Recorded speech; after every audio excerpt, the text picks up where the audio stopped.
Grad night. Outside the high school gymnasium, the red, green, blue, white, yellow, and purple balloons danced in the evening breeze. Inside the white picket fence, there were different food stalls decorated as Hawaiian huts. They would be one of the major attractions for the grad night party.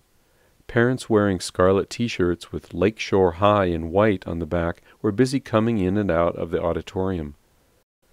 Xiu Hua parked her car at the edge of the parking lot, near the exit.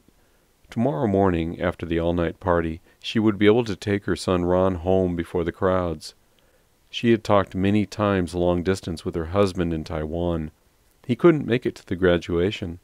Xiu Hua had still gone ahead and reserved a table for two in the most expensive restaurant in town to celebrate with Ron. Just a few hours earlier, in the humid high 90s, Xiu Hua sat in her new dusk-rose linen suit and white-rim, wide Italian straw hat, with friends in the stands waiting for the commencement ceremony to start. She saw Ron in his black gown, a yellow tassel hanging off one side of his cap. He was among the first students in the procession, the top 5% of the graduates. Although she was far away from him, she kept clicking her camera anyway. How proud her husband would have been. In the restaurant, Xiu Hua sat opposite from Ron. He took off his graduation gown and cap, and loosened his vermilion tie, which she had bought for him. Ron looked so handsome with his tousled black hair and his tired face. The waiter carefully poured ice water in the crystal goblet. "Anything to drink?" Xiu Hua thanked him and said, "We'll eat dinner now, then we have to head for the grad party." The waiter brought a basket of warm bread covered with a napkin and two menus. Xiu Hua ordered the most expensive dishes, lobster and steak, the specials of the day. The waiter smiled and quickly brought the salad and a huge plate of greens in different shades under a translucent dressing speckled with herbs. Ron barely dipped his fork in the salad. Then the waiter brought the entrees. "I'm not hungry, Mom," Ron said. "Look how tired you are. You haven't come home once before midnight these past few weeks," Xiu Hua said. "I'll have them bag the dinner and I'll stir-fry them tomorrow for lunch. We'll go home and rest, and then we'll go to the grad night party." Xiu Hua lay on the sofa while Ron went straight to his room and closed the door.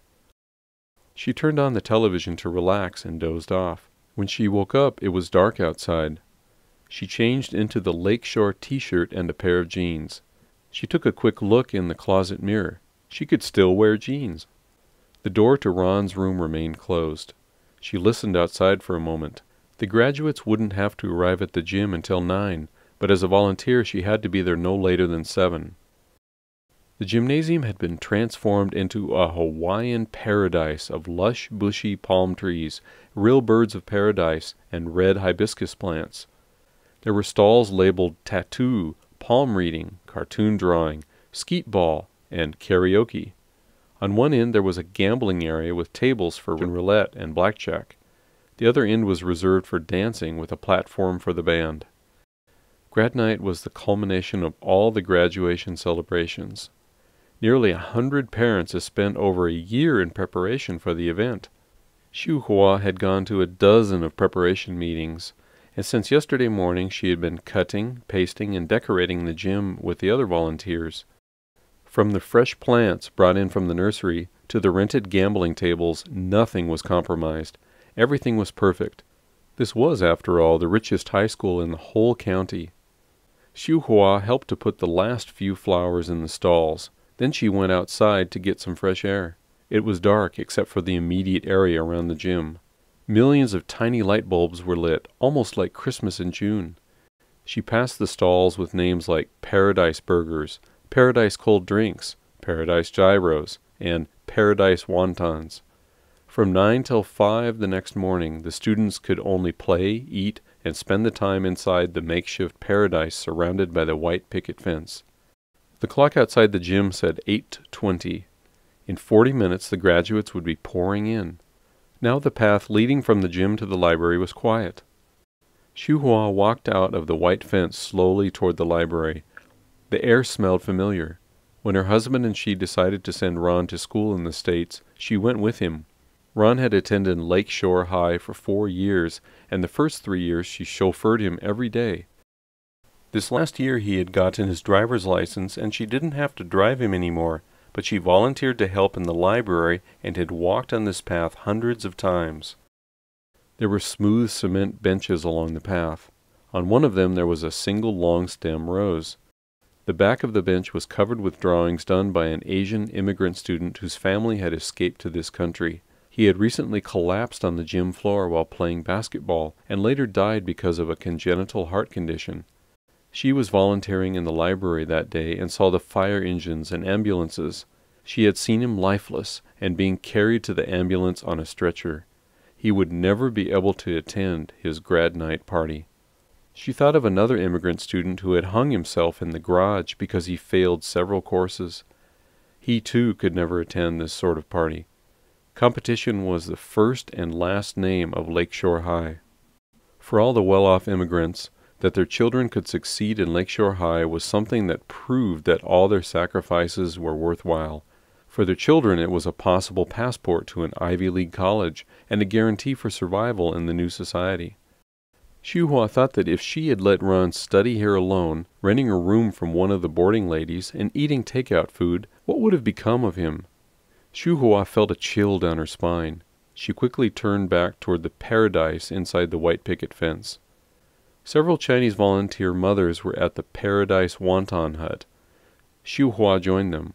Among the ladies, 2 of them had children who had been accepted by Harvard and Stanford. Xiuhua felt jealous. The private college Ron was going to attend in the East Coast was also famous, but Ivy League schools still commanded a special aura.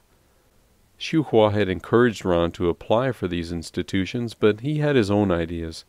He said that he had just been in the States for 4 years and could hardly compete with the native students in English. He wouldn't want to waste his time to apply to those schools. 9 o'clock. Graduates started to show up in 2s and 3s at the gate. They had changed from their graduation gown to jeans and short skirts.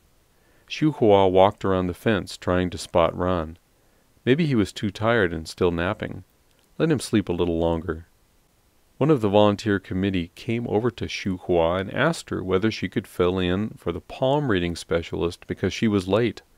Xiuhua went inside and sat down at the palm reading table. Soon there was a line.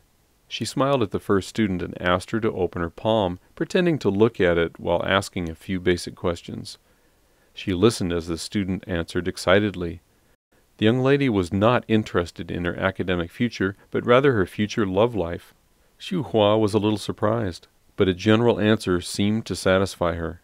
It was easy to read young girls' palms because they would give out their secrets as long as Xiuhua listened attentively and let them do the talking. She was surprised at a pretty girl with red hair and freckles who was interested in her best friend's son. She wondered whether her friend Ying knew about it. Soon the real palm reader, dressed in a gypsy costume, arrived. Xiuhua hurriedly got up and gave the seat to her. She walked around trying to find Ron. The band was playing loudly at the other end of the gym. Only 2 or 3 couples were dancing, while a light smoke slowly came out of a fog machine.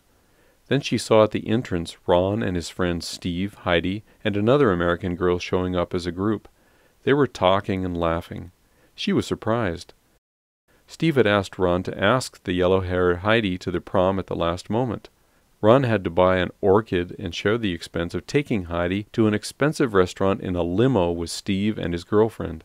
Xiuhua didn't mind. Graduation prom was a once-in-a-lifetime experience. She had asked Ron earlier whether he wanted to take one of the nice Chinese girls to the prom, but Ron said he was not interested. Then he went with Heidi, a girl he had not even mentioned to Xiuhua. Tonight there were so many nice-looking and high-academic achieving Chinese girls. Why was Ron with Heidi again? Her parents had been divorced, and she looked plain and a little overweight in her tight jeans. Xiuhua hesitated, forcing a smile, and walked toward them. "Ron, how are you kids? It's a big night for you all," she smiled again. "Hi, Mom," Ron said. "Hi, Mrs. Liu," Steve and Heidi said. They immediately started talking among themselves again. Xiuhua stood aside by herself. Today was the big day, Ron's graduation day. She had expected to share some of its moments with her son, but now Ron was too busy even to say one word to her. She went outside. The parents at the food stalls were busy putting food on the stand. She saw that her friend Anne, who also volunteered at the library, was mending the soft drink stand by herself, so she walked over. She helped Anne take the cans of chilled Cokes, 7-Ups, and Dr. Peppers out of the coolers and stack them on the table. At 12 o'clock sharp, students swarmed out of the gym and started lining up in front of the food stalls piled high with sandwiches, burgers, egg rolls, and fried wontons. "Eat, eat, take some more," the parents urged. The soft drinks on the table were soon gone, and Xu Hua and Anne kept on replenishing them. Ron and his friends had not appeared. The lines dwindled in front of the stalls as the grads stuffed themselves with food and went back to the gym. A friend of Anne's came over, so Xu Hua left and went to the wonton stand. The Chinese mothers were sitting in a circle and still talking about the colleges that their children were going to. "You must be rich sending your son to a private Eastern college," they said to Xu Hua. Xu Hua heard envy and jealousy in their voices. She smiled wistfully. It was his own choice. Most of the Chinese mothers' kids chose to attend the University of California at Berkeley, or Los Angeles, or Irvine. When Xu Hua first took Ron to the States, she was afraid that Ron would not be able to catch up with his English. She hired a private tutor for him and took him for tennis lessons so he could mingle with Americans. She took ESL classes at the community college herself so she could learn more English and help Ron with it. Now he would go to the school furthest away from home. She excused herself and went toward the gym again. She looked up. The clear moon was all by itself in the middle of the sky. She walked around the gym. Ron and his friends were nowhere to be found.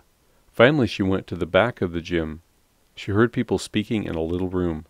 She looked in from the glass opening on the door and caught a glimpse of Steve and Heidi and the other girls sitting on the floor and talking. Ron was sitting with his back against the wall, eyes closed as if sleeping. She had spent over a year's time to volunteer to work for the grad night, all because she wanted Ron to have a good time. Now he was napping. She walked out of the gym again. The food stalls were closing up. The breakfast truck had arrived. Volunteers were unloading hot coffee, trays of donuts, curlers, and little cartons of milk and orange juice. The mothers were carrying the trays into the gym. They hoped that the students would have a full breakfast and go directly home to rest. The dance corner was playing only slow music. The grad night was near its end. Couples came down to the dance floor. There were a group of 8 students dancing in a circle with their heads close to one another, their eyes closed. Parents left quietly. Xu Hua looked back and saw Ron and Heidi. He was holding her hand, and they went to the middle of the dance floor, disappearing into the white fog. Xu Hua went outside to the soft drink stand. Anne had left. She sat down and suddenly felt her whole body ache. She looked at the clock outside the gym. 10 minutes to 5. At 5 o'clock the students all came out of the gym and rushed through the gate. Xu Hua stood up and craned her neck, looking for Ron. Someone tapped her on the shoulder and she turned around. Ron was alone. "Here you are. You must be tired, Ron," Xu Hua said. "Let me take you home. You can come back this afternoon to pick up your car." "I'm not tired," Ron said. "I have to drive Steve home first. Then I'm taking Heidi to the LA airport." "What?" Xu Hua woke up completely. "You can't drive on the freeway. You haven't slept all night. Where is Heidi's mother? Why can't she drive Heidi?" "Her mom just changed jobs at the hospital and she can't take time off," Ron said. "It'll be all right. I took a nap. You go home first, Mom. I'll see you later," Ron said. Xu Hua saw Ron disappear into the crowd gathered against the faint pre-dawn light. The loudspeaker was playing quietly, "Aloha." "Aloha hi, aloha he, from now on, until we meet again, I shall be sad."